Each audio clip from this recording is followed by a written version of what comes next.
Here is a very common mistake, probably the most common mistake I see people making when I talk with my premium members about their strategies in crypto. A lot of people, they simply want to ride this crypto wave, right? But they want to outperform Bitcoin. And so what they do is they're looking at potential altcoins to buy, they accumulate over time, and in the end, they end up with a portfolio of, say, 20, 30, maybe even 40 different altcoins. And then they're simply just riding this bull market, trying to exit at some point. I believe this is a mistake. I believe it's way better to be very concentrated with your altcoin bets, to have a very close eye on your altcoin bets. And the reason is the following.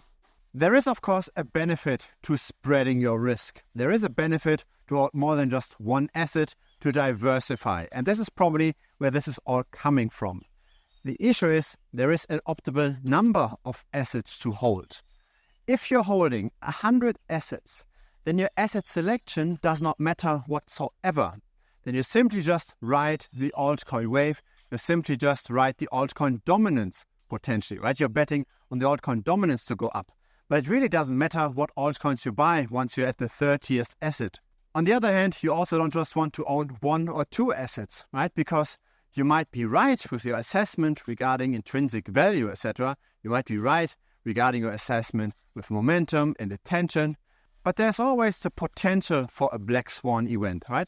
There's always the possibility that the platform gets hacked, that maybe somebody in the founder team is completely getting crazy and the founder team splits up. There's always some kind of thing that could go on, even though you might have done the right assessment with your investment. So there is still some kind of a luck component left, and you have to diversify away from that luck component. So there is an optimal way to diversify. And so there is a trade-off. On the one hand, you want to make sure that the bets that you take on actually will beat the market, that you're not just riding the altcoin wave in a hole. But on the other hand, you don't want to be too much exposed to idiosyncratic risk. So you want to still be able to get your information edge compensated for, because that's in the end what altcoin speculation is all about. If you're simply just holding a broad basket of altcoins and you're not trading that actually, you're simply just holding this for the next 10 years, and there's a very high chance that you're actually going to underperform Bitcoin, because there's all kinds of tokenomics that aren't that favorable for most altcoins most of the time, right? There are token unlocks, so early backers get their token allocation, then potentially dumping on the market. There is the early founder team that might have a lot of allocation that they themselves then want to diversify away from. There's all kinds of things that in the end make most altcoins underperform Bitcoin most of the time. And even an altcoin portfolio, a broadly diversified portfolio of altcoins, underperforms Bitcoin most of the time. There's only very few times where the altcoin dominance as a whole is actually rising. I'll put the chart up right here. You see that it's only around 5 months or so at the end of a bull run where the altcoin dominance is actually going up. Thus, what you actually want to do with altcoins is you want to speculate on your knowledge. You want to know more than the average market participant. And you want to be better in assessing the potential bottoms and tops for that specific altcoin. Because you know very well when will there be this upcoming product launch. You know very well when will there be a vesting unlock. You know very well how the current momentum around that particular altcoin is developing, how usage is developing. You know very well when an influencer might talk about this altcoin potentially pushing up the price. You've got this idiosyncratic knowledge that most people in the asset do not have.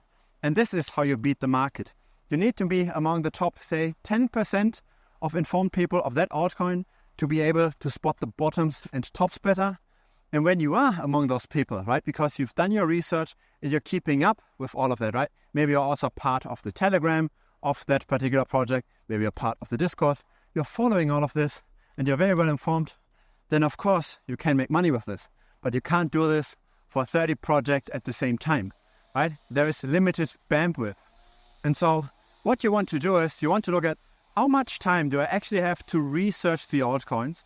How likely is it that with the research that I have done, I'm actually among the top 10% of investors? If you think you can do this, say, after 2 or 3 hours of research every week, then that's fine. But again, multiply this by the number of assets that you have, and you can't go beyond 10, right? And the question is also, do you actually really want to water down your knowledge? Because your best idea, right, the best project that you look for, where you've got most knowledge edge, might not be nearly as good as, say, the altcoin that's at number 10. So you want to concentrate your knowledge, you want to gain as much alpha as possible, and so diversifying too much might not even be that great. So what's in the optimal number? I believe the optimal number is somewhere between 5 and 8. And that has 2 reasons. The first reason is simply just capacity that we talked about, right? How much time do you have to research a certain altcoin to be actually among the top 10% of the informed investors, right? So that's number 1. The second thing is, how much diversification benefit do we get from this? Now, I'm not sure if I can still find this chart. I had this once in my finance studies. So I studied finance, traditional finance back in the day.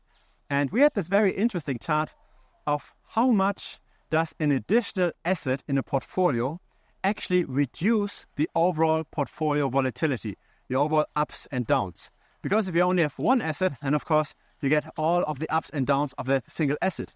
If you now have 2 assets and they're not perfectly correlated to one another, then you're reducing your overall portfolio volatility, right? Because one asset might go down while the other asset might go up, right? So you've got some kind of balancing out, and the more assets you have, as per tendency, the lower your volatility is in the portfolio. Once you've got thousands of assets, then you simply just get the market return, right? You have the market volatility. So say you buy the S&P 500 ETF, you get that kind of volatility. But if you have a portfolio of only, say, 3 or 4 assets, then the volatility, the way how much the value in your portfolio will go up and down will be higher than that. But that's the kind of trade-off you have to do, right? How much do you actually reduce your volatility? And it seems to be somewhere around the 5 to 8 asset mark. The additional assets that you add to that portfolio don't decrease the overall portfolio risk that much anymore if you don't have something that's hyper uncorrelated, right? Normally, especially within an asset class, within crypto, the volatility, or rather the correlation is very high, right? When crypto asset A goes up, then crypto asset B is likely going to up as well, C as well, etc. So we always have good days where everything goes up. We've got bad days where everything goes down. There's very high correlation. It's the same within crypto. It's the same within the stock market. There's not a lot of correlation across asset classes, so you can very well diversify between crypto and property and stocks, but you can't diversify that well within an asset class, so within crypto. So once you go beyond 8 altcoins, you probably don't have that much of an edge anymore. You probably don't know that much more about each individual asset compared to the person next to you. And if that's the case, then how can you expect to outperform if you are not lucky? Right? There's always a luck component and there's a skill component or knowledge component. And of course, both in the end make up the returns. But if you play it for long enough, then the luck component will cancel each other out. And so you have to work with positive expected returns. And expected returns comes from knowing more. So that's the most common mistake. Most people simply have too many altcoins. They're accumulating them over time in the portfolio. They're not going to outperform anything with that portfolio. They're simply just riding the altcoin dominance wave. They hope that altcoin dominance will go up, but they're really not doing anything particular to make the big gains that everybody is hoping for. If you found this useful, feel free to subscribe. I publish videos regularly. A like would be very much appreciated as well. It helps the channel grow. See you next time. Cheers.